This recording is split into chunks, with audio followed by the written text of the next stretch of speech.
Happy Monday, everybody. Hope you're having a good day today so far, and I hope you're having had a good weekend.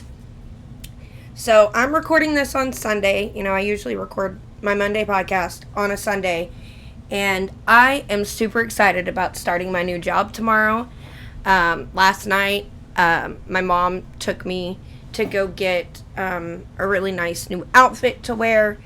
Like I said, I put this on Twitter that the dress code is business casual, but because I don't dress up, so I don't really have anything like that. I have a few things, but it's going to have to be recycled for the week until I get paid so I can go buy a few more things to wear.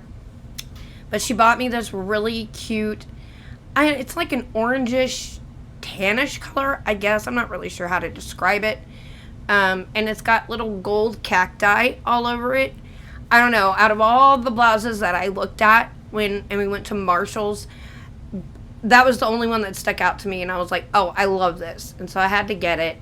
And then I got this really cute yellow, white, and black plaid dress with a black shirt under it. Like a jumper dress. And some black sandals.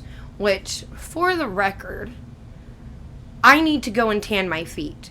Because since I'm always wearing shoes because of where I work, socks and shoes, my feet, I have this horrible tan line right at my ankle. And I'm so ghostly white naturally, so it looks really ridiculous. I thought about buying some fake tan to kind of darken my feet up a bit. But if I just go sit outside for an hour every day, they'll start to tan. So it's ridiculous. It's absolutely embarrassing. But I got some sandals because I didn't have any closed-toed black flats. Walmart's worthless when it comes to shoes, but I was trying to get something cheap until I could get paid. Anyway, so I'm really excited about my new job. My last day at work was so awful, and I was slowly losing my patience and wanting to get out of there. I'm so done. Outside of liking the people that I work with and all of my customers that I've made friends with, the rest of it, I absolutely was hating it, and I had to get out. 11 years of my life I will never get back. Anyway, so I'm excited. Now I'm on a time crunch, so let's just try to move very quickly. Our daily promise says, when the poor and needy seek water, and there is none, and their tongue faileth for thirst, I, the Lord, will hear them. I, the God of Israel, will not forsake them. Isaiah 41:17. Ever is the Lord gracious, and ever does he shower mercy unfettered upon the objects of his affection. Because we know that God loves us, we may take pleasure in the great knowledge that he will surely stand by us in our hour of need. Ever is the Lord the provider of our necessities, and ever will he quench our thirst with the welcome vials of living water, even the life of Christ. Okay, so there's one thing I really want to talk about, but I'm going to save that for the very end. And I saw this, and I thought, oh, that's ridiculous. So this is from Daily Wire in the entertainment section by Amanda Harding. Ryan Gosling recalls weird sign he was meant to play Ken in Barbie movie. I had no idea there was a Barbie movie coming. So it says that Ryan Gosling recently shared the story about how he knew he was meant to play Ken in the highly anticipated Barbie movie. Is it highly anticipated? Because this is the first I'm ever hearing of it. So I'm not so sure it's highly anticipated. The 41-year-old actor said he already believed the Warner Brothers screenplay was the quote-unquote best he'd encountered, but it took an extra twist of fate for him to commit to the project. During an appearance on The Tonight Show, the La La Land actor explained what happened just after he was offered the leading role. He said, best script I've ever read. Please. Murder by Numbers wasn't better than this? Because that's a really good movie. I walked out in the backyard after getting the offer, and do you know where I found Ken? Gosling said. A Ken doll face down in the mud next to a squished lemon. I texted the photo to Greta and said, I shall be your Ken, for his story must be told. Gosling is currently promoting his current project, The Gray Man, which just premiered Friday. However, the Barbie project has been overshadowing the press tour as excitement builds over the film, which has a scheduled premiere date of July 21st, 2023, so in a year. The actor will star opposite Margot Robbie as America's most famous fashion doll. The publication reported that Gosling and Robbie both earned $12.5 million salaries for the project. Finally, it's happening. This has been coming my whole life, Gosling told Variety. I felt like I was seeing myself when I saw the viral first look Ken photo. I felt seen. I think a lot of Kens will feel seen when they see this. Gotta do it for the Kens. Nobody plays with the Kens. Plot details about the upcoming movie remain secret. However, the actor recently compared the project to The Gray Man during an interview. Gosling said his character of Ken in Barbie may look perfect, but he's having a tougher time compared to the hunted spy character he plays in The Gray Man. That Ken life is even harder than the Gray Man life, I think. Ken's got no money, he's got no job, he's got no car, he's got no house, he's going through some stuff.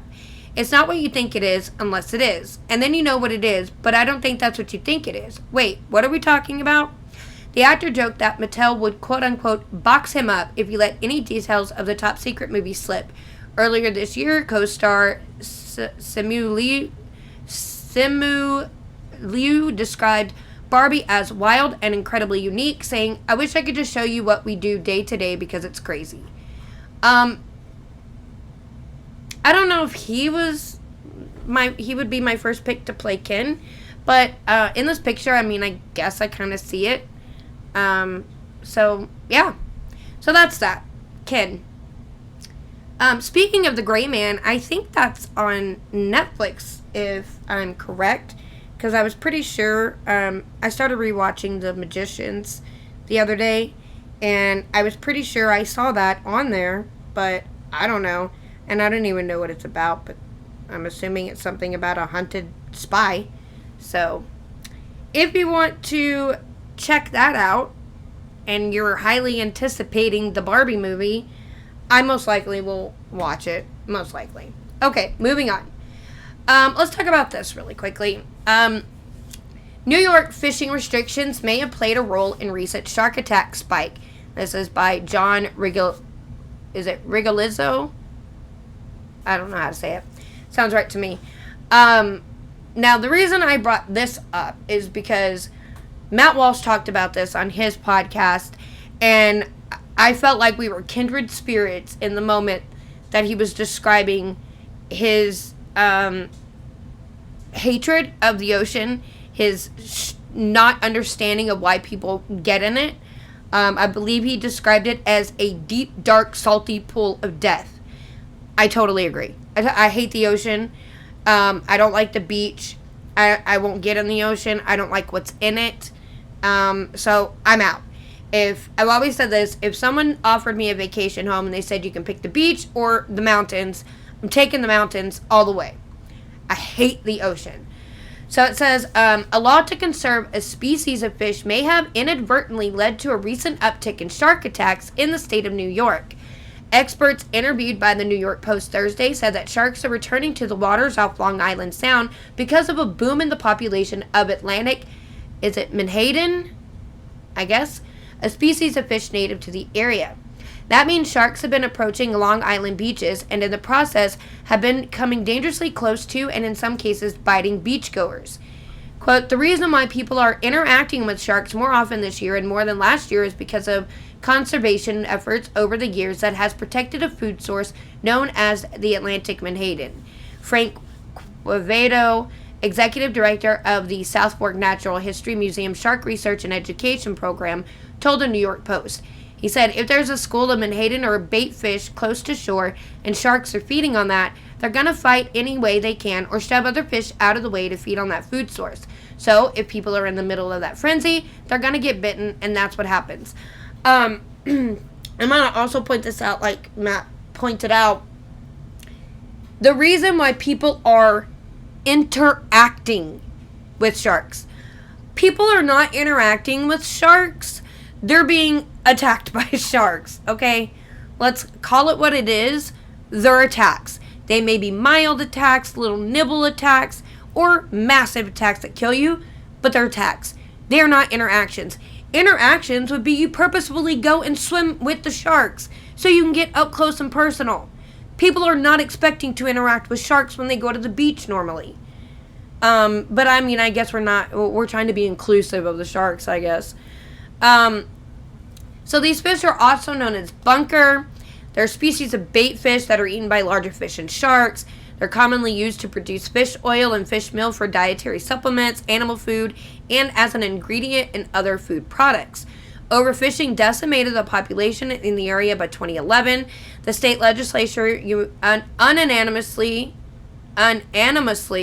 passed, and then Governor Andrew Cuomo signed a bill in 2019 to put severe restrictions on the use of large nets called purse seines in fishing for menhaden, and banned their use in parts of the Long Island Sound. Oh man, I remember going and seining for minnows out at my grandma's house at the lake. That was so much fun to go seining. If you've never gone seining, you should go. It's a lot of fun. It says that the bill has had its intended effect. The Post noted humpback whales are staying in New York waters longer, and sharks have been spotted frequently in the shallows across Long Island. But Quevedo told the Post that because the fish swim so close to shore, in some cases as close as 20 yards from shore, they can draw sharks in with them, putting them in contact with people. 6 beachgoers have already been victims of shark attacks so far this summer. A 16-year-old surfer was the latest victim. He was bitten in the waters of Fire Island Wednesday. So 6 already this summer, and summer's about almost halfway through, I guess. And they say that you're more likely to be struck by lightning than you are to be attacked by a shark. Well, tell that to the 6 people that have been attacked by sharks so far this summer, honestly. I don't understand the appeal of the ocean. Do I think it's beautiful when you see the really blue see-through colored waters? Yes. I think the ocean can be absolutely beautiful, but I also think it can be absolutely deadly, and my chances of getting attacked by anything in there are 0 if I don't get in it. I'll go out on a boat, whatever, but I don't understand the appeal of swimming in the ocean. I truly, truly don't. So that's that. Moving on. Nope. Okay, so I don't know who this guy is, but we're going to talk about it. He's an anti-woke scholar, and apparently there's a 2-part article about this guy. This is from Louder with Crowder by Joseph Gunderson.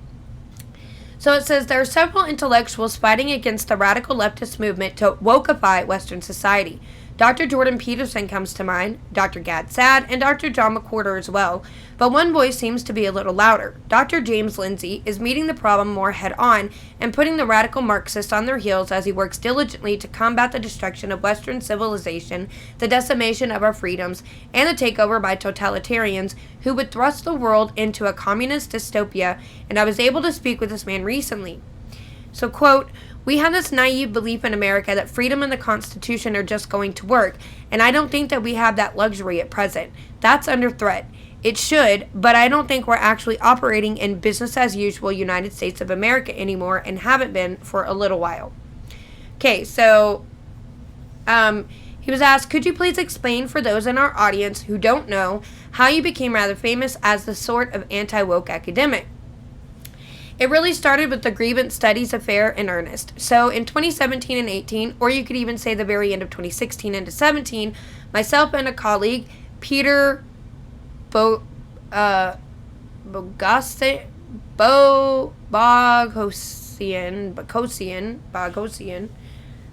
yep, that's right. And then we added in another colleague, Helen Pluckrose, wrote a series of fake academic articles. Oh, okay, I remember this. Okay. Originally, it was Peter and I. We wrote one that was called The Conceptual Penis as a Social Construct. Great fun was had. A probably predatory journal accepted it. We spiked a football we had no right to spike. We got a lot of criticism. Early summer 2017 is when that happened. And so we were like, okay. Basically, our critics gave us a roadmap to what they say they would accept as evidence. Let's go find that evidence. And so, let's do the experiment the way they said it would be satisfactory and see if it satisfies them. And we embarked on the grievance studies affair. It wasn't just one paper that we wrote. We ended up writing 20 papers. And kind of a prefacing kind of event to what Steven Crowder did with the Fat Studies Conference recently, we wrote one on fat bodybuilding, for example. That actually was accepted and considered to be quite groundbreaking. The idea that you can't privilege muscle over fat without being fat phobic, so quote-unquote bodies of size, has to be a more general term, and there should be fat exhibition, because you can't have competition, but it has to be a political exhibition of fat and bodybuilding competitions. There's a famous one about the dog humping and the dog rape and training men the way we train dogs in order to combat rape culture. We wrote a chapter of Mein Kampf, accepted by a feminist journal. There's a bunch of them. With all the drag stuff going on, we had one about Hooters as well, about what terrible, horrific, sexist places they are, but not in terms of what it does to the women, but what it does to the men. How it degrades men by being in an environment that encourages patriarchal and crass behavior. Conquest-driven behavior, I think, is how we framed it. In the midst of writing all of those papers, obviously we were submitting them, we were getting peer-reviewed feedback, and in the midst of reading that feedback, at one point we were so horrified by what the peer reviewers told us that Helen and I particularly decided that the world has to know about this. Peter had some other projects and was torn between the two, but this led us to go down the road of writing cynical theories, at which point we've got this huge body of research we did to write the fate papers. We took it in a more serious direction to write cynical theories, and at that point I figured I was all the way in, and somebody had to continue to expose this stuff at the level to break through their language, and so I took that mantle upon myself and created new discourses. The way that I sort of became this academic was that, in essence, I dove in. I realized it was a significant problem worth dedicating a lot of time and energy to, and then I was not satisfied that I had the full account yet, and I'm only just getting close to thinking I have a pretty full account of what's going on here. Okay, so was there any of this woke nonsense in mathematics while you completed your doctorate or while you were working in academia? Okay, so he talks about, when he was in university, when he was getting his doctorate. So none of this stuff was really happening. So I don't know if that's really important. You covered several strains of critical theory and cynical theories, but wrote specifically about critical race theory and race Marxism. Do you believe this is the greatest threat at present? No, when I finished the cynical theories and I started to build out new discourses, I walked into one of those hypothetical or whatever magical rooms that has 5 doors in front of you, and it's like, pick a door. Because there's critical race theory, there's the queer and gender theory, there's the post-colonial thing, there's the fat, there's these different doors. The fat studies is too niche and stupid. No, that's not the door. Which door do I pick? And I happened to be reading Robin DiAngelo at the time, and partly what stuck out for me with Robin DiAngelo was that it was very simple and accessible, where queer theory seemed very mysterious and difficult. I was under the impression that queer theory was too weird to mainstream very quickly, whereas critical race theory was already mainstreaming. This was before George Floyd, by the way. This would have been 2019. And what I noticed reading DiAngelo was she held a million specialized terms that started with the word white. White talk, white silence, white humility, white whatever. I don't think humility is one of them. Racial humility is one of her concepts. I thought this is going to be comprehensible to people as an entry point to explain just how egregious their way of thinking is. It's like the white scapegoating is extremely clear, and just the proliferation of terms, white fragility, white privilege, white this, white that, white mathematics, white logic. This sticks out as something alarming, and it's also more comprehensible for me to be able to get into, kind of assessing how deeply do I understand these things and where they've come from. Okay, so that's what he did on that. So he says there are kind of 2 big picture things that have to take place to be able to combat it. One is accountability systems, and what I mean is, who is the teacher, the administrator, the school, whatever, accountable to? Namely, right now, the answer is probably due to its funding, both state and federal government, and thus the United Nations. If through the federal government. Do we want that accountability structure? No, that has to be changed completely. So bills like the Every Student Succeeds Act has to be repealed or rethought or retold, if I could read, completely to change that accountability structure. The second thing is the accreditation pipeline, which would also include accrediting teachers, in other words, licensure. That actually has to be opened up, where everybody is talking about school choice to give money to parents to open up the possibilities for their kids to go to different schools. What people are not talking about and should be thinking a lot more about is the ability to send people who want to become teachers to alternative schooling programs and be able to come out licensed as a teacher. Right now, you have to go through a Marxist indoctrination. Whether it sticks or not is another question, but you have to go through one in order to be licensed as a school teacher or administrator. And when you're talking about public schools, you now have a literal political test having to be passed in order to get the job in the public trust, which, by the way, is illegal. I had a member of Trump's Department of Education tell me straight to my face, this is illegal. There's a huge opportunity for lawsuits here that nobody will take, but the accreditation and licensure pipeline is also completely captured. Okay, so make it to where people can become teachers and not have to go through all that crap. So that's it. So basically, they wrote a bunch of these fake papers, and they got published and peer-reviewed, and people thought they were real, and now they're exposing it for all it is. But then he talks about how the Marxists think that they're building heaven on earth, right? So, as promised, here's a second and final part of my tremendous interview with Dr. James Lindsay. So, we're not going to read all of it. But it says, do you believe the DEI, CRT, and queering of the children are all being orchestrated by a particular group or a complicated web of people without a designated leader? He said, I think it's probably closer to the second of those things, but I don't think that the number of heads is as many as people fear. And certainly, for example, if BlackRock alone lost the ability to do proxy voting or something like that with their stocks, or if ESG was found to violate, as Attorney General are starting to give guidance, fiduciary trust, it's easy for a corporation to turn around and sue over being forced into ESG compliance all of a sudden. A lot of this stuff is going to start to collapse very, very quickly. So you have a relatively small group of people who have that much power, that much of a hand on the wheel. Schwab and whoever the top brass over at the World Economic Forum, that's one. The leaders of the World Bank, that's another. The UN is a weird entity. How it's binding to anything is not at all clear to me, so I can't answer about that.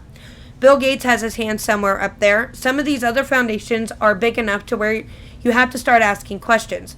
Rockefeller Foundation, Tides Foundation, these huge big money interests, and I'm just naming two, not to leave any of the others out. There are plenty. We can name the Open Society Foundation, so Soros has hands on the wheel as well, although his hands are different. He's kind of frenemies with these people, but yeah, there's a relatively small number of people. Larry Fink, of course, I shouldn't have left him out. Whoever it is on the board at Vanguard, because nobody knows who that is, which is its own huge mystery. What about the numerous individuals who we know are linked to these organizations and are serving in the government? Should they be targeted too? Yes, but much less. But still, yes is the answer. So knocking out Trudeau doesn't achieve very much because they're going to stick another one of their puppets in there. But flipping Trudeau because he thinks he's a rat who's going to go to prison to betray them, in other words, to spill his guts about all of it because, hey, you know what? Justin will give you amnesty. We'll fly you home to Cuba or whatever. We'll give you all the protection you need for the rest of your life.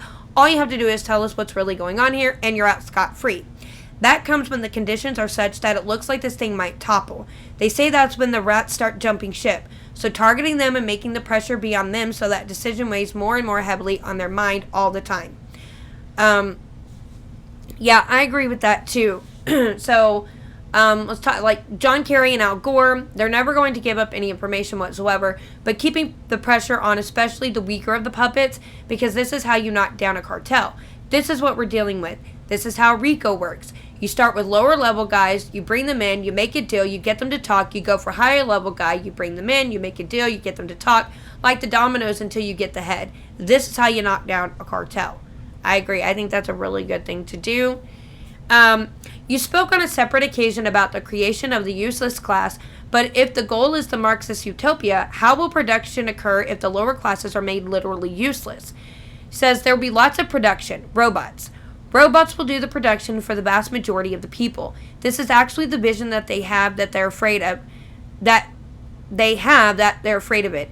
It is that automation is reaching a point using AI and some other technology to power it to where 80% of the population will not be employable because it's not only cheaper and easier, but safer and less, in a sense, dehumanizing to have robots do everything. So you should look up, when you get the chance, the Qingdao port in China. The Qingdao port is the most efficient port on earth, and it has 0 employees, and it can unload container ships and get all of the pieces either to rail or truck with 0 employees. 0 people, 4 times more efficiently than the next most efficient port on the planet. And so this is a place where previously maybe 10,000 Chinese would have been employed. 0, not 2, 0. somewhere in an office, then the next most efficient port on somewhere in an office, somewhere they have somebody overseeing and watching in case something happens. So the production is going to be done by machines in the Marxist utopia. Now this is actually kind of goes back even to Marx. He thought we were going to get to the point where technology would be sufficient, where all the hard work is being done by machines for him. Now it's AI-infused robots. And the big issue, if you actually listen to, say, Yuval Noah Harari from the World Economic Forum, or you listen to even Klaus Schwab, or you read Klaus Schwab's books, what do they say? The term quote-unquote useless class is not my invention. That's Yuval Noah Harari's word actually for them. As much as 75 to 80% of the world's population will be unemployable because there will be no labor jobs left. Even agriculture will be done by robots and machines with a very small number, maybe of overseers, but when AI is sufficient, you won't need that anyway. All basic production and all basic manufacturing and all basic distribution will be done by AI, and so that creates a vast class, as Yuval Noah Harari has also called them, of so-called quote-unquote useless eaters. And so what you do with the useless eaters, well, you break up an entirely new system that generates enough profit to justify basically paying them to subsist in some kind of minimalistic way where they're going to be moderately happy, but maybe try not to produce more babies. And then through something like a universal basic income program that gives you the sense that you're buying and selling things, but it's all sort of fake. This is part of why they're so bent on the idea of sustainability. They actually want to get people to think about having, consuming, and doing less because the belief within late Marxism, so Marxism is the second half of the 20th century going forward, has been that Marx actually talked about this, but it's really become prominent to their theory after they accepted in the 20th century, 1940 to 70s-ish, Marxists bit the bitter pill and accepted, quote, capitalism delivers the goods, end quote.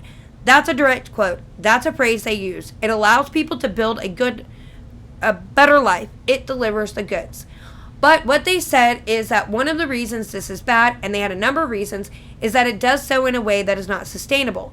If, say, the machines are taking care of all your basic needs, so nobody has to do basic needs stuff, well, not everybody can be a creative, so people have to make up goods and services that nobody actually needs. They have to knit little fancy can koozies and things that actual people, nobody needs this, dog beds. Like, your dog doesn't need a bed, right? All these little things, and people are going to make it, and it's all personalized. So you're spending lots of energy to make useless products, and when that whole economy fills out, then you have to make another layer of even faker economy that produces stuff that even fewer people need for even less stuff. And eventually, their incorrect belief is that this is an inherently unsustainable project that will collapse under its own weight because it gets faker and faker and faker and heavier as you go.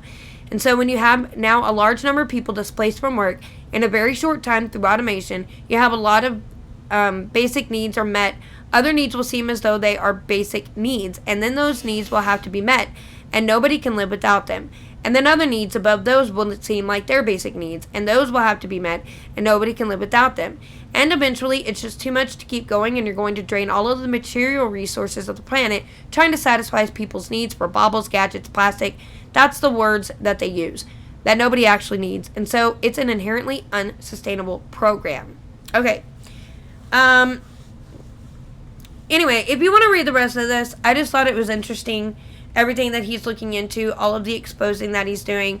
It is actually very interesting. I did read through some of it before starting up recording today, but I recommend reading it. I'll put the link in the description. It's actually really good. Okay, now, what I want to talk about now, this is the last thing I'm going to talk about, and it's probably going to take up the rest of our time. What's going on with Evan Rachel Wood and Marilyn Manson. And I feel like it's another Amber Heard type of thing. You can check out Legal Mindset on YouTube, and he's talked about some. And there was also, I can't remember her name, but her link is listed in the description of Legal Mindset's video about Marilyn Manson. Colonel Kurtz, maybe? Colonel Kurtz, I believe, with a Z. Okay, so check them out. She has a really good video kind of going over everything and explaining all of it. So if you don't know, Evan Rachel Wood has accused Marilyn Manson, or aka Brian Warner, of rape and sexual abuse. I'll have to bleep that out for YouTube. There's a documentary about her. And really, we're coming to find out that it's probably not true. Or I wouldn't say, I'm going to say probably because I can't be 100% sure. But the way things are looking, it looks to be lies. So she has this documentary called Phoenix Rising. And it's a 2-part HBO documentary series directed by Oscar-nominated documentarian Amy Berg. And it chronicles Evan Rachel Wood's life, the abuse allegations against Marilyn Manson, and her emergence as an activist of female empowerment. So Amy Berg and Evan Rachel Wood, they've been longtime friends. And in 2019, Evan asked Amy about doing this documentary for her. And it has to do with the Phoenix Act campaign that she was doing in California, which we'll touch on what the Phoenix Act is in a minute. And, but because of COVID, everything shut down, right? So Berg decided to take on the project because she had nothing else to do, I guess. And they decided to name Marilyn Manson as her abuser in February of 2021. They weren't actually originally, I believe, going to name him, but they decided to go ahead and do it. So after more than 4 years of refusing to name him, the focus of the documentary shifted and primarily focused on the allegations she and other women brought against Marilyn Manson. So part 1 of the documentary ends just before Evan is about to name him as her abuser.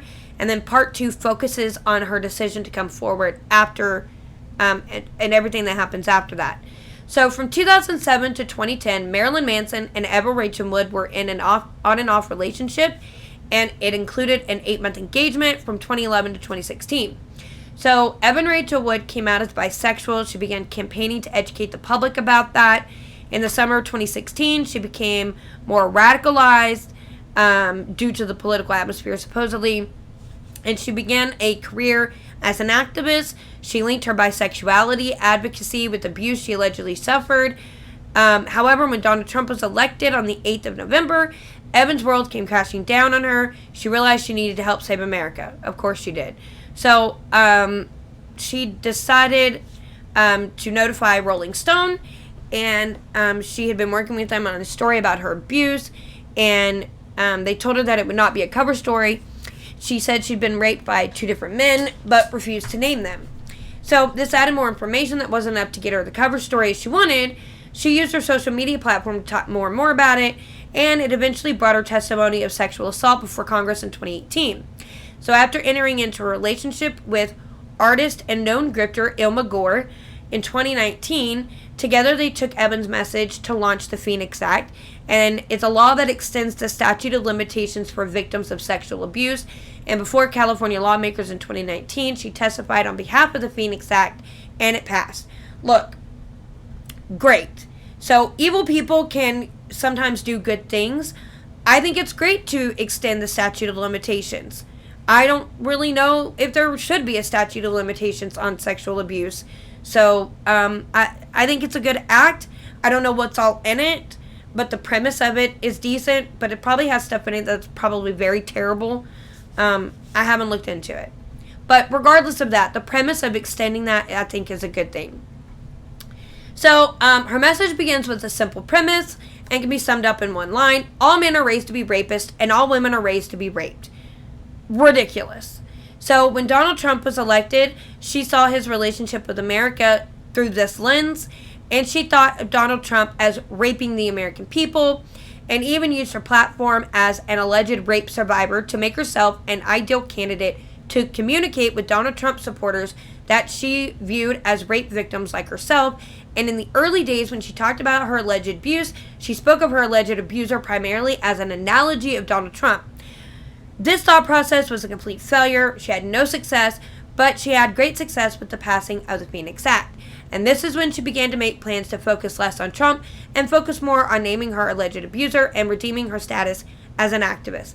So this is about grifting, clout, moving her career forward. Do you know who Evan Rachel Wood is? Do you even know who she is? She's supposedly an actress, supposedly a better actress than even Amber Heard, and can cry real tears. I don't know who she is.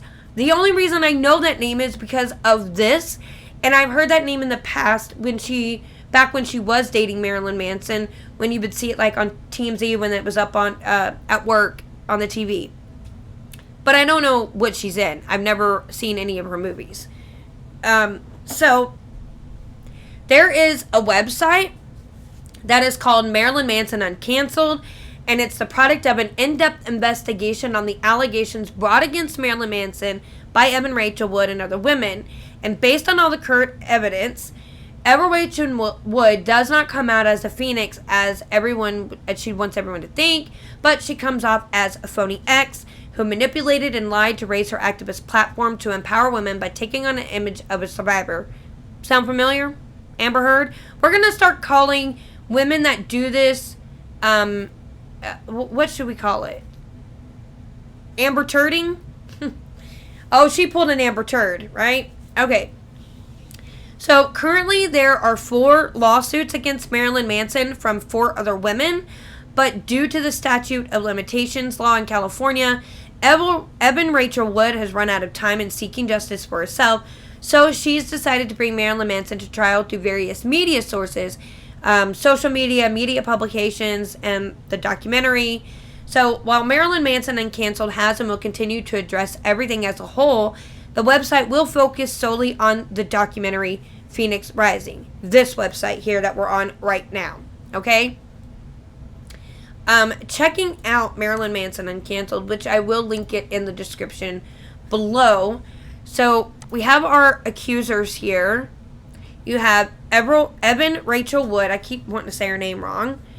And this just, you can click on all these links and it will document everything for you. And maybe I'll do an episode one day where I kind of do a condensed version and we go look through all of it. It talks about the radicalization of Evan. And then you have all of her accusations here. Then you have Esme Bianco. And if I am correct, Esme Bianco, I want to say was in Game of Thrones. I'm pretty sure that's who that is. Then you have Ashley Walters, Ashley Morgan Smith line, Jane Doe 1, Jane Doe 2, Dan Cleary. These are not accuser, but these are publications, I believe. Phoebe Bridgers, Sarah McNeely, Gabriella, and Brittany Lee. So this is just links of everything if you want to look into that. And then you have the accusations. There is so many things. Honestly, there truly is. I mean, so much so that we just would not even have time to go through it. And then you have Marilyn Manson's lawsuits as well, against Evan Rachel Wood and Ilma Gore. He sued them for fraud, conspiracy, and defamation. And I believe I have one of those links up already, because I was looking it up. Yeah, Breitbart, I believe. So, here's the thing, okay? Which one was it? So, here from TMZ, this is how you can gather that she's a liar.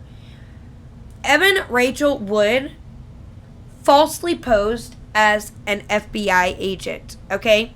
So, it says, we've now gotten clarification from the LACSD. They tell us Manson's legal team, DID, in fact, provide them with information relating to the case and the allegations against Wood. We're told the information will be provided to the LA County District Attorney's Office for consideration in evaluating possible charges involving Manson. As of now, we're told detectives have not yet presented any case to the DA. Okay, so he is suing Evan Rachel Wood, alleging she cooked up a massive scheme to manufacture sexual abuse accusations against him and committed crimes in the process. The rocker just filed a shocking lawsuit against his ex and her partner Ilma Gore, with whom ERW has reportedly been romantically involved on and off for years. In the suit obtained by TMZ, Manson alleges both women have engaged in fraud, conspiracy, and defamation in furtherance of a calculated plot to take him down and ruin his career. According to the docs filed by attorney Howard King and obtained by TMZ, Manson's legal team lays out a series of alleged events between 2019 and 2021 that suggest Wood and Gore planned an elaborate ruse to smear him and profit from it, even conceding by and large that succeeding in the court of public opinion, despite the fact he says it's all lies. Manson claims Gore teamed up with Wood to create a nonprofit called the Phoenix Act that purported to help abused women, but in reality was allegedly just a cover for a money-making ploy they were about to embark on against Marilyn. There's this alleged checklist here that was sent out to these women. They were asked to, so it has their name and their contact. Are you willing to testify? Yes. We were a sexual partner, a spouse, offered project or professional opportunity. So these are all the things that Marilyn Manson had offered them.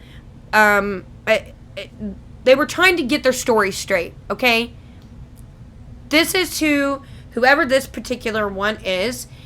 They were offered project or professional opportunity that never came to fruition or was vastly different to how it was first presented. Rape, blood drinking, cut or assaulted during sex, tied up or bound, locked in bad girl room or unable to physically leave, sleep deprivation, forced to eat on specific eating schedule, given a dress code, drugged or suspected to be drugged with Rohypnol, threatened, exploitation or blackmail of documents, photos, and or video, matching tattoos with Marilyn Manson, aka Brian Warner, and transported to Los Angeles or overseas interstate. Okay. So this is allegedly what he did, right? To that person, whoever that one is. To that end, he claims Gore sent out a bulk email to a number of Manson's former romantic partners, asking them to share experiences they might have had in common with Wood, obviously in reference to him. Once they got some people in their orbit, Manson and co. claim Wood and Gore then started to persuade these women that they had in fact been abused by Manson during their time with him by insisting their trauma was buried under repressed memories. And the fact that all these women could have had these repressed memories for years and then all of a sudden, oh my God, yes, he did sexually abuse me. Come on. So I'm not sure what this was, but this is something that they wrote out. Maybe it was their statements or whatever. Supposedly they sat together and wrote their statements down at the same time together. And I don't know who wrote this, but this you can read it. It's the alleged script. Manson then claims Wood and Gore started systemically coordinating the women's allegations with checklists and even scripts Manson alleges were being produced, distributed, and hammered home by Wood and Gore, all in an effort to make the allegations more believable. Perhaps the most shocking part, Manson alleges Wood and Gore literally concocted a fake letter from the FBI in which they posed as a real agent and alluded to a criminal investigation of Manson, while also making it seem Wood and or any of his alleged victims and their families might be in danger. Now, we do know for a fact that this is real. They did actually make up a fake FBI letter and signed a real FBI agent's name to it, and that also she presented this in court, family court, when she was going through something with her baby's father. And she used this fake letter that they wrote to convince the judge that her and her son were in danger, and that's why they needed to leave the state. Okay. So, to whom it may concern, please be advised that Miss Evan Rachel Wood is a key witness in connection to a criminal investigation in Los Angeles, California, involving an international and well-known public figure. The safety of Miss Wood, her family, other victims, and their families are of the utmost concern during this time. Contact for more information regarding the safety of victims, human and sex trafficking crimes. It has the Federal Violent Crimes Department, Deputy District Attorney, Special Victims Bureau. So all of this is fake, right? They said that Wood and Gore forged the agent's signature, who Manson says later confirmed she never wrote it, and then distributed among alleged victims as well as media members. Of course, Manson has since fallen in the crosshairs of the LA County Sheriff's Department, which carried out a very real raid of his home last year. But as far as any FBI probe, Manson and co. say that's total BS and that Wood and Gore were trying to drum up hysteria. Manson claims that Gore actually created fake email accounts to pose as him and then fabricated correspondence full of compromising content, including pornographic materials, threats, admissions, etc. Manson says were explicitly being exchanged as if it was him to further make it seem like he was a monster and to plant quote-unquote evidence that he left a damning paper trail. Manson says none of that stuff is real. Other crimes Manson claims Gore committed: alleged hacking of personal computer files and social media accounts he runs, as well as the unauthorized use of his social security number. Gore swatted him last February, or he claims Gore swatted him last February, calling in an emergency while posing as a concerned friend of his. Not just that, but he says the fact that paparazzi captured all this fuss in the midst of Wood going public with her accusations against him is no coincidence, and was also likely coordinated by Wood and Gore. Finally, Manson alleges that Gore, working in unison with Wood, slandered him by making up a story that he'd featured a minor in a short film from the 90s and that the flick included child pornography. He flatly denies the claim, insisting the woman was 22 at the time, a fact he says Gore was well aware of when pushing the tale about alleged child abuse. Manson wants damages and a court order preventing Wood and Gore from continuing on with their conduct. Now, I want to say this, okay? Look past the weirdness of this man. He is weird. I think he does some demonic things. I think he may be mentally skewed. But looking past all of that, you don't have the right to falsely accuse somebody of horrific crimes, to get them in trouble, to build up your fame and clout and grip on them and get money. You don't have that right. Just because he's a weirdo does not make him a sexual abuser. I know some people will look at him and say, oh, of course he did that kind of stuff. I mean, come on, he's a weirdo. Well, we don't know his personal life. He does things for shock value. And I am not condoning it. I think that he shouldn't do half the stuff that he does. But it's a shock value thing. He's a provocateur. That doesn't mean that he rapes women and abuses them or that he's violent. In fact, he may be one of the nicest guys that you've ever met. And if you go read Rose McGowan's autobiography, she speaks very highly of him and says that he was a very, very nice man, very sweet, very kind, was never violent, never hurt her, never mistreated her or abused her. Dita Von Teese says the same things, says he's a very smart, intelligent man. Okay, great. And so it's like another Amber Heard thing. And like I'm telling you, if you go watch the YouTube videos that really go through and in depth about what's going on, you will see that their stories fall apart and that they are most likely lying about the abuse and the alleged crimes that he committed against them. It's very hard to believe that he actually did it when it all starts falling apart like that. And I think it's very important to take a look at it and put a stop to the hashtag believe all women, the hashtag me too, where these women who want money and want fame because they're, fame whores, that they would lie and make up false accusations about horrific things that have been done to them that are not true. Because when you're constantly having women fake these things, the next time a woman comes forward and it's real, people are going to be less likely to believe them, especially if it's someone that's really high profile being accused, because of the Amber Heards and the Evan Rachel Woods and the Ilma Gores. People are going to have a harder time believing these stories because of all the fake ones that have come out for people to gain fame and money. So we really have to not give them that opportunity to do stuff like that. It is going to, down the road, take away from real victims that do choose to come forward. That's what I think. And I think we need to be very careful of that. And I don't think that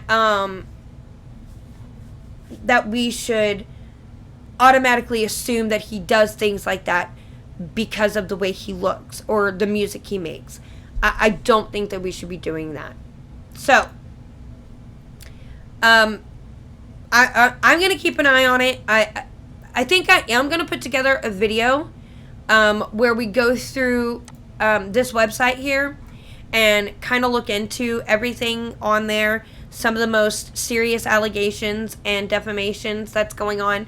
But I do know that the trials most likely won't take place for a couple of years. Some have already been dismissed, some of the lawsuits. But I think this one that he has filed against Ilma Gore and Evan Rachel Wood won't happen for a couple of years. At least that's what I'm hearing. And no way of knowing whether it'll be televised or not. If it is, I'm definitely going to watch it, and I'm sure Nick Rekieta is going to stream it if it is.